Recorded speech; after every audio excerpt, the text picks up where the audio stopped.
L'effraction.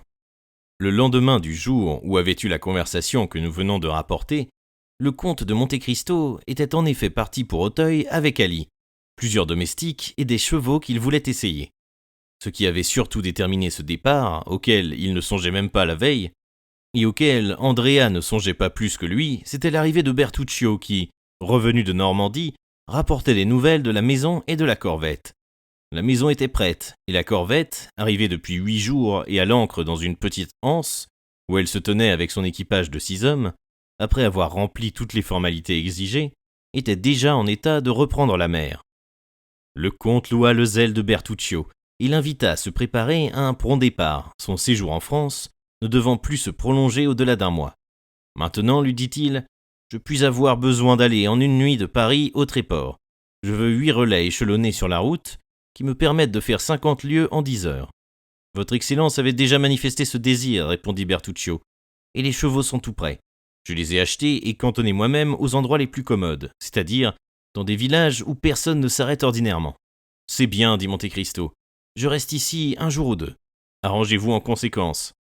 Comme Bertuccio allait sortir pour ordonner tout ce qui avait rapport à ce séjour, Baptistin ouvrit la porte, il tenait une lettre sur un plateau de vermeil. « Que venez-vous faire ici » demanda le comte. En le voyant tout couvert de poussière, je ne vous ai pas demandé, ça me semble. Baptistin, sans répondre, s'approcha du comte et lui présenta la lettre. « Importante et pressée, dit-il. » Le comte ouvrit la lettre et lut. « Monsieur de Monte Cristo est prévenu que cette nuit même, un homme s'introduira dans sa maison des Champs-Élysées pour soustraire des papiers qu'il croit enfermés dans le secrétaire du cabinet de toilette. On sait monsieur le comte de Monte Cristo assez brave pour ne pas recourir à l'intervention de la police, intervention qui pourrait compromettre fortement celui qui donne cet avis. Monsieur le comte, soit par une ouverture qui donnera de la chambre à coucher dans le cabinet, soit en s'embusquant dans le cabinet, pourra se faire justice lui-même. Beaucoup de gens et de précautions apparentes éloigneraient certainement le malfaiteur et feraient perdre à monsieur de Monte Cristo cette occasion de connaître un ennemi que le hasard a fait découvrir à la personne qui donne cet avis au comte. Avis qu'elle n'aurait peut-être pas l'occasion de renouveler si, cette première entreprise échouant, le malfaiteur en renouvelait une autre. Le premier mouvement du comte fut de croire à une ruse de voleur, piège grossier qui lui signalait un danger médiocre, pour l'exposer à un danger plus grave. Il allait donc faire porter la lettre à un commissaire de police, malgré la recommandation, et peut-être même à cause de la recommandation de l'ami anonyme, quand tout à coup l'idée lui vint que ce pouvait être, en effet, quelque ennemi particulier à lui, que lui seul pouvait connaître et dont, le cas échéant, lui seul pouvait tirer parti, comme avait fait Fiesque du Maure, qui avait voulu l'assassiner. On connaît le comte. Nous n'avons pas besoin de dire que c'était un esprit plein d'audace et de vigueur, qui se roidissait contre l'impossible avec cette énergie, qui fait seul les hommes supérieurs. Par la vie qu'il avait menée, par la décision qu'il avait prise et qu'il avait tenue de ne reculer devant rien, le comte en était venu à savourer des jouissances inconnues, dans les luttes qu'il entreprenait parfois contre la nature, qui est Dieu, et contre le monde, qui peut bien passer pour le diable. « Ils ne veulent pas me voler mes papiers, dit Monte Cristo. Ils veulent me tuer. Ce ne sont pas des voleurs, ce sont des assassins. Je ne veux pas que monsieur le préfet de police se mêle de mes affaires particulières. Je suis assez riche, ma foi, pour dégrever en ceci le budget de son administration. » Le comte rappela Baptistin, qui était sorti de la chambre après avoir apporté la lettre. « Vous allez retourner à Paris, dit-il. Vous ramènerez ici tous les domestiques qui restent. J'ai besoin de tout mon monde à Auteuil. » « Mais ne restera-t-il donc personne à la maison, monsieur le comte » demanda Baptistin. « Si fait, le concierge. Monsieur le comte réfléchira qu'il y a loin de la loge à la maison. Eh bien, on pourra dévaliser tout le logis, sans qu'il entendît le moindre bruit. Qui cela ? Mais des voleurs. Vous êtes un niais, monsieur Baptistin. Les voleurs dévalisassent-ils tout le logement, ne m'occasionneront jamais le désagrément que m'occasionnerait un service mal fait. Baptistin s'inclina. « Vous m'entendez, dit le comte. Ramenez vos camarades depuis le premier jusqu'au dernier. Mais que tout reste dans l'état habituel. Vous fermerez les volets du rez-de-chaussée, voilà tout. Et ceux du premier, vous savez qu'on ne les ferme jamais. Allez. » Le comte fit dire qu'il dînerait seul chez lui, et ne voulait être servi que par Ali. Il dîna avec sa tranquillité et sa sobriété habituelles, et après le dîner, faisant signe à Ali de le suivre, il sortit par la petite porte, gagna le bois de Boulogne, comme s'il se promenait, prit sans affectation le chemin de Paris, et à la nuit tombante se trouva en face de sa maison des Champs-Élysées. Tout était sombre. Seule une faible lumière brûlait dans la loge du concierge. distante d'une quarantaine de pas de la maison, comme l'avait dit Baptistin. Monte Cristo s'adossa à un arbre, et de cet œil qui se trompait si rarement, sonda la double allée, examina les passants, et plongea son regard dans les rues voisines, afin de voir si quelqu'un n'était point embusqué. Au bout de 10 minutes, il fut convaincu que personne ne le guettait. Il courut aussitôt à la petite porte avec Ali, entra précipitamment et, par l'escalier de service, dont il avait la clé, rentra dans sa chambre à coucher sans ouvrir ou déranger un seul rideau, sans que le concierge lui-même pût se douter que la maison, qu'il croyait vide, avait retrouvé son principal habitant. Arrivé dans la chambre à coucher, le comte fit signe à Ali de s'arrêter, puis il passa dans le cabinet, qu'il examina. Tout était dans l'état habituel, le précieux secrétaire à sa place et la clé au secrétaire. Il le ferma à double tour, prit la clé, revint à la porte de la chambre à coucher, enleva la double gâche du verrou et entra. Pendant ce temps, Ali apportait sur une table les armes que le comte lui avait demandées, c'est-à-dire une carabine courte et une paire de pistolets doubles, dont les canons superposés permettaient de viser aussi sûrement qu'avec des pistolets de tir. Armé ainsi, le comte tenait la vie de 5 hommes entre ses mains. Il était 9h30 à peu près. Le comte et Ali mangèrent à la hâte un morceau de pain et burent un verre de vin d'Espagne. Puis Monte Cristo fit glisser un de ces panneaux mobiles qui lui permettaient de voir d'une pièce dans l'autre. Il avait à sa portée ses pistolets et sa carabine, et Ali, debout près de lui, tenait à la main une de ces petites haches arabes qui n'ont pas changé de forme depuis les croisades. Par une des fenêtres de la chambre à coucher, parallèle à celle du cabinet, le comte pouvait voir dans la rue. 2 heures se passèrent ainsi. Il faisait l'obscurité la plus profonde, et cependant, Ali, grâce à sa nature sauvage, et cependant le comte, grâce sans doute à une qualité acquise, distinguait dans cette nuit jusqu'aux plus faibles oscillations des arbres de la cour. Depuis longtemps, la petite lumière de la loge du concierge s'était éteinte. Il était à présumer que l'attaque, si réellement il y avait une attaque projetée, aurait lieu par l'escalier du rez-de-chaussée et non par une fenêtre. Dans les idées de Monte Cristo, les malfaiteurs en voulaient à sa vie et non à son argent. C'était donc à sa chambre à coucher qu'ils s'attaqueraient. Et ils parviendraient à sa chambre à coucher soit par l'escalier dérobé, soit par la fenêtre du cabinet. Il plaça Ali devant la porte de l'escalier et continua de surveiller le cabinet. 11h15 sonnèrent à l'horloge des Invalides.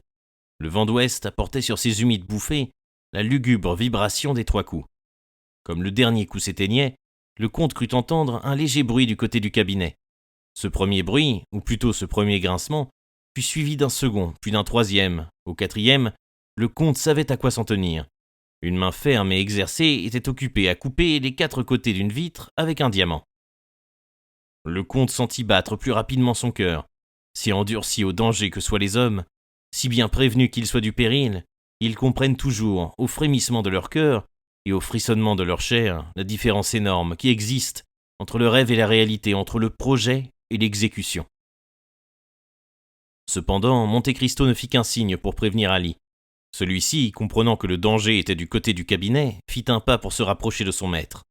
Monte Cristo était avide de savoir à quels ennemis et à combien d'ennemis il avait affaire. La fenêtre où l'on travaillait était en face de l'ouverture, par laquelle le comte plongeait son regard dans le cabinet. Ses yeux se fixèrent donc vers cette fenêtre. Il vit une ombre se dessiner plus épaisse sur l'obscurité. Puis un des carreaux devint tout à fait opaque, comme si l'on y collait du dehors une feuille de papier. Puis le carreau craqua sans tomber. Par l'ouverture pratiquée, un bras passa qui chercha l'espagnolette. Une seconde après, la fenêtre tourna sur ses gonds et un homme entra. L'homme était seul. « Voilà un hardi coquin », murmura le comte.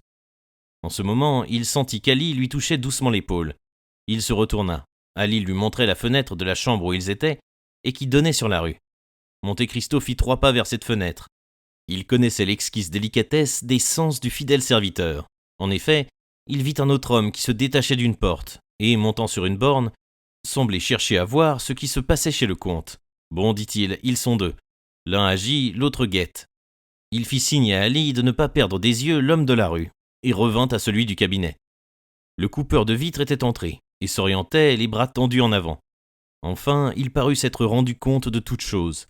Il y avait 2 portes dans le cabinet, il alla pousser les verrous de toutes 2. Lorsqu'il s'approcha de celle de la chambre à coucher, Monte Cristo crut qu'il venait pour entrer et prépara un de ses pistolets. Mais il entendit simplement le bruit des verrous glissant dans leurs anneaux de cuivre. C'était une précaution, voilà tout. Le nocturne visiteur, ignorant le soin qu'avait pris le comte d'enlever les gâches, pouvait désormais se croire chez lui et agir en toute tranquillité.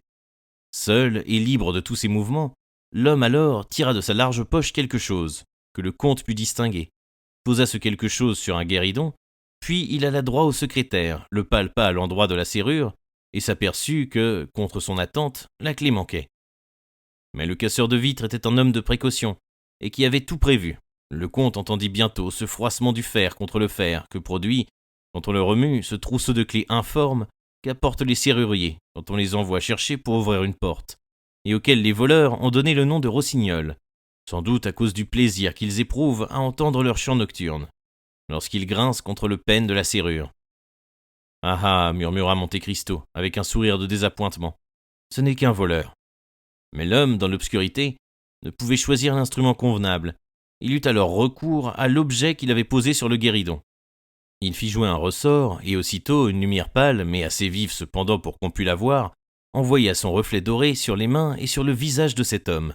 « Tiens » fit tout à coup Monte Cristo, en se reculant avec un mouvement de surprise, « c'est… » Ali leva sa hache. « Ne bouge pas » lui dit Monte Cristo tout bas, « et laisse-la ta hache, nous n'avons plus besoin d'armes ici. » Puis il ajouta quelques mots en baissant encore la voix, car l'exclamation, si faible qu'elle fût, que la surprise avait arrachée au comte, avait suffi pour faire tressaillir l'homme, qui était resté dans la pose du rémouleur antique. C'était un ordre que venait de donner le comte, car aussitôt Ali s'éloigna sur la pointe du pied, détacha de la muraille de l'alcôve un vêtement noir et un chapeau triangulaire.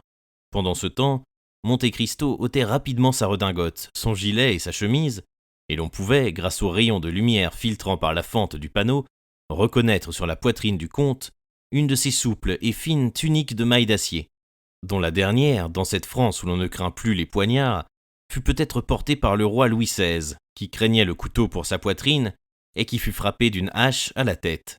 Cette tunique disparut bientôt sous une longue soutane, comme les cheveux du comte sous une perruque à tonsure. Le chapeau triangulaire, placé sur la perruque, acheva de changer le comte en abbé.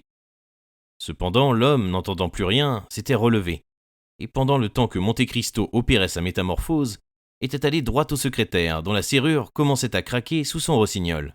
« Bon » murmura le comte, lequel se reposait sans doute sur quelque secret de serrurerie qui devait être inconnu au crocheteur de porte, si habile qu'il fût. « Bon, tu en as pour quelques minutes. » Et il alla à la fenêtre.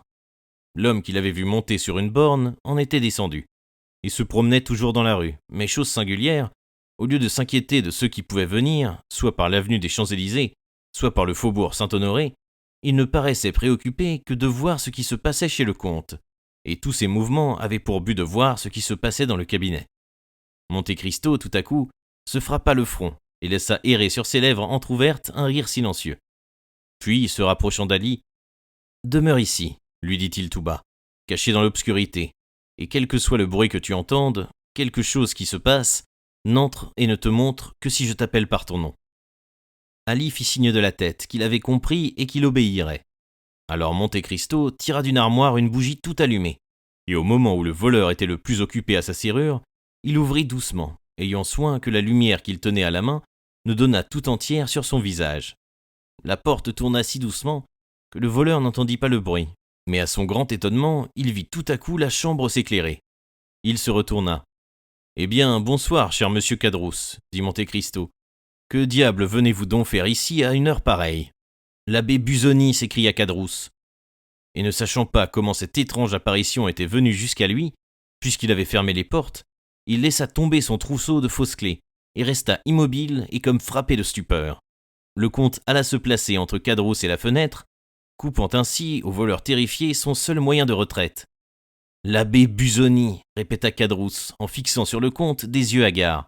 « Eh bien, sans doute, l'abbé Busoni » reprit Monte Cristo, lui-même en personne. « Et je suis bien aise que vous me reconnaissiez, mon cher monsieur Caderousse. Cela prouve que nous avons bonne mémoire, car, si je ne me trompe, voilà tantôt 10 ans que nous nous sommes vus. » Ce calme, cette ironie, cette puissance frappèrent l'esprit de Caderousse d'une terreur vertigineuse. « L'abbé » murmura-t-il en crispant ses poings et en faisant claquer ses dents. « Nous voulons donc voler le comte de Monte Cristo » continua le prétendu abbé.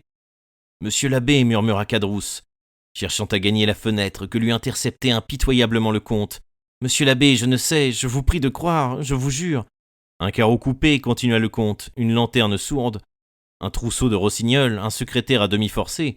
C'est clair pourtant. Caderousse s'étranglait avec sa cravate. Il cherchait un angle où se cacher, un trou par où disparaître. Allons, dit le comte, je vois que vous êtes toujours le même, monsieur l'assassin. Monsieur l'abbé, puisque vous savez tout, vous savez que ce n'est pas moi, que c'est la Carconte. Ça a été reconnu au procès, puisqu'ils ne m'ont condamné qu'aux galères. Vous avez donc fini votre temps, que je vous retrouve en train de vous y faire ramener? Non, monsieur l'abbé, j'ai été délivré par quelqu'un. Ce quelqu'un-là a rendu un charmant service à la société. Ah, dit Caderousse, j'avais cependant bien promis. Ainsi, vous êtes en rupture de ban? Interrompit Monte Cristo. Hélas, oui, fit Caderousse, très inquiet. Mauvaise récidive, cela vous conduira, si je ne me trompe, à la place de grève. Tant pis, diavolo, comme disent les mondains de mon pays. Monsieur l'abbé, je cède à un entraînement. Tous les criminels disent cela. Le besoin... Laissez donc, dit dédaigneusement Busoni. Le besoin peut conduire à demander l'aumône, à voler un pain à la porte d'un boulanger, mais non à venir forcer un secrétaire dans une maison que l'on croit inhabitée. Et lorsque le bijoutier Johannes venait de vous compter 45 000 francs en échange du diamant que je vous avais donné, et que vous l'avez tué pour avoir le diamant et l'argent, était-ce aussi le besoin? Pardon, monsieur l'abbé, dit Caderousse. Vous m'avez déjà sauvé une fois, sauvez-moi encore une seconde. Cela ne m'encourage pas. Êtes-vous seul, monsieur l'abbé? Demanda Caderousse en joignant les mains.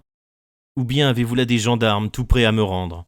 Je suis tout seul, dit l'abbé, et j'aurai encore pitié de vous, et je vous laisserai aller au risque des nouveaux malheurs que peut amener ma faiblesse, si vous me dites toute la vérité. Ah, monsieur l'abbé, s'écria Caderousse, en joignant les mains, et en se rapprochant d'un pas de Monte Cristo, je peux bien dire que vous êtes mon sauveur, vous. Vous prétendez qu'on vous a délivré du bagne? Oh ça, foi de Caderousse, monsieur l'abbé. Qui cela? Un Anglais. Comment s'appelait-il? Lord Wilmore. Je le connais, je saurai donc si vous mentez. Monsieur l'abbé, je dis la vérité pure. Cet Anglais vous protégeait donc? Non, pas moi, mais un jeune Corse qui était mon compagnon de chaîne. Comment se nommait ce jeune Corse? Benedetto. C'est un nom de baptême. Il n'en avait pas d'autre, c'était un enfant trouvé. Alors ce jeune homme s'est évadé avec vous? Oui. Comment cela? Nous travaillons à Saint-Mandrier, près de Toulon. Connaissez-vous Saint-Mandrier? Je le connais. Eh bien, pendant qu'on dormait, de midi à 1 heure, des forçats qui font la sieste. Plaignez donc ces gaillards-là, dit l'abbé. Dame, fit Caderousse, on ne peut pas toujours travailler, on n'est pas des chiens. Heureusement pour les chiens, dit Monte Cristo. Pendant que les autres faisaient donc la sieste, nous nous sommes éloignés un peu.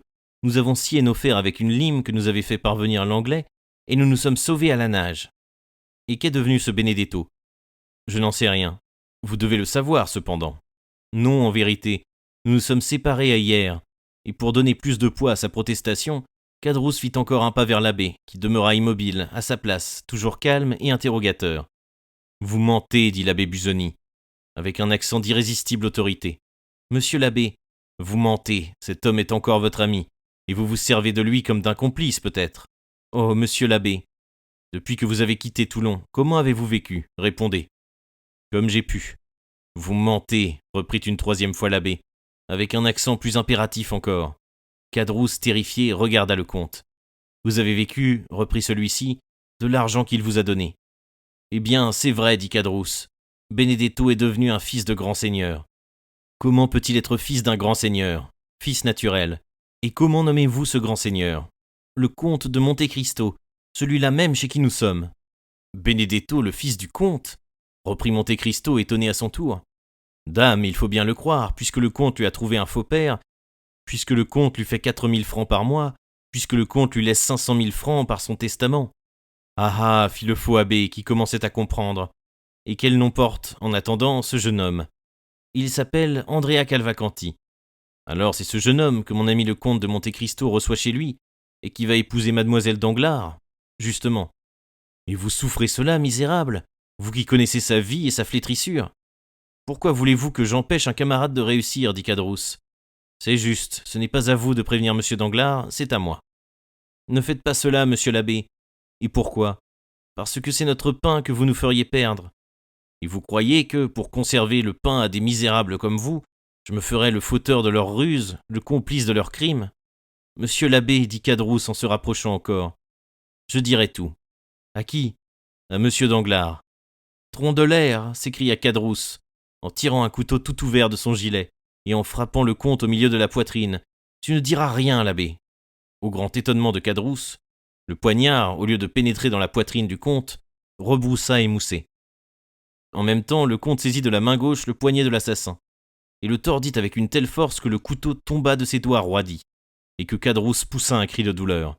Mais le comte, sans s'arrêter à ce cri, continua de tordre le poignet du bandit jusqu'à ce que, le bras disloqué, il tomba d'abord à genoux, puis ensuite la face contre terre.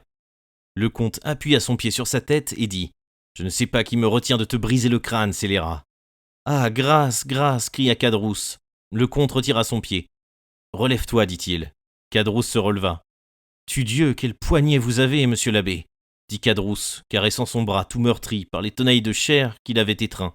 « Tudieu, quel poignet !»« Silence, Dieu me donne la force de dompter une bête féroce comme toi. C'est au nom de ce Dieu que j'agis. Souviens-toi de cela, misérable. Et t'épargner en ce moment, c'est encore servir les desseins de Dieu. »« Ouf !» fit Cadrousse tout endolori. « Prends cette plume et ce papier, et écris ce que je vais te dicter. »« Je ne sais pas écrire, monsieur l'abbé. »« Tu mens. Prends cette plume et écris. » Cadrousse, subjugué par cette puissance supérieure, s'assit et écrivit. « Monsieur, l'homme que vous recevez chez vous et à qui vous destinez votre fille est un ancien forçat, échappé avec moi du bagne de Toulon. Il portait le numéro 59 et moi le numéro 58. Il se nommait Benedetto, mais il ignore lui-même son véritable nom, n'ayant jamais connu ses parents. »« Signe, continua le comte. Mais vous voulez donc me perdre ? Si je voulais te perdre, imbécile, je te traînerais jusqu'au premier corps de garde.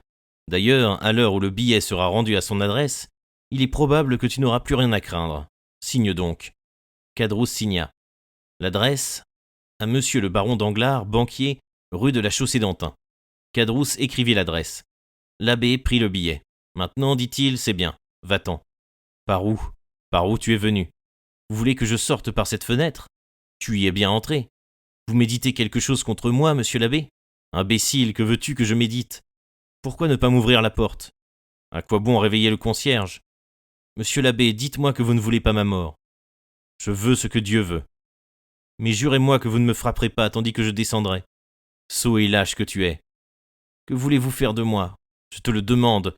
J'ai essayé d'en faire un homme heureux et je n'en ai fait qu'un assassin. Monsieur l'abbé, dit Cadrousse, tentez une dernière épreuve. Soit, dit le comte. Écoute, tu sais que je suis un homme de parole. Oui, dit Cadrousse.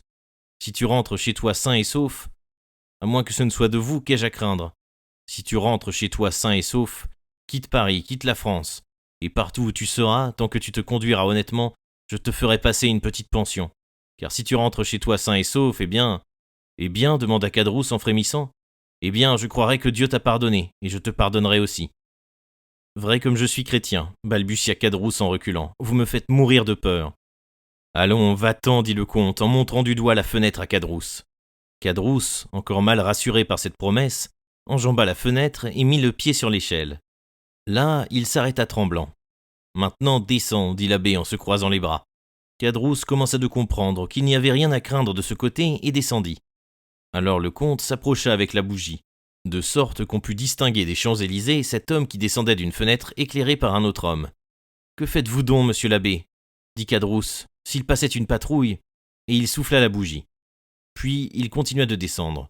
Mais ce ne fut que lorsqu'il sentit le sol du jardin sous son pied qu'il fut suffisamment rassuré. Monte Cristo rentra dans sa chambre à coucher, et jetant un coup d'œil rapide du jardin à la rue, il vit d'abord Cadrousse qui, après être descendu, faisait un détour dans le jardin et allait planter son échelle à l'extrémité de la muraille afin de sortir à une autre place que celle par laquelle il était entré. Puis, passant du jardin à la rue, il vit l'homme qui semblait attendre courir parallèlement dans la rue et se placer derrière l'angle même près duquel Cadrousse allait descendre. Cadrousse monta lentement sur l'échelle et, arrivé aux derniers échelons, passa sa tête par-dessus le chaperon pour s'assurer que la rue était bien solitaire. On ne voyait personne, on n'entendait aucun bruit. 1 heure sonna aux Invalides. Alors, Cadrousse se mit à cheval sur le perron et, tirant à lui son échelle, la passa par-dessus le mur. Puis il se mit en devoir de descendre, ou plutôt de laisser glisser le long des 2 montants, manœuvre qu'il opéra avec une adresse qui prouva l'habitude qu'il avait de cet exercice. Mais, une fois lancé sur la pente, il ne put s'arrêter. Vainement, il vit un homme s'élancer dans l'ombre, au moment où il était à moitié chemin. Vainement, il vit un bras se lever au moment où il touchait la terre. Avant qu'il eût pu se mettre en défense, ce bras le frappa si furieusement dans le dos qu'il lâcha l'échelle en criant « Au secours !»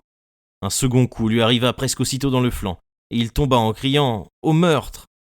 Enfin, comme il se roulait sur la terre, son adversaire le saisit aux cheveux et lui porta un troisième coup dans la poitrine. Cette fois, Cadrousse voulut crier encore, mais il ne put pousser qu'un gémissement, et laissa couler en gémissant les 3 ruisseaux de sang qui sortaient de ses 3 blessures. L'assassin, voyant qu'il ne criait plus, lui souleva la tête par les cheveux. Cadrousse avait les yeux fermés et la bouche tordue. L'assassin le crut mort, laissa retomber la tête et disparut.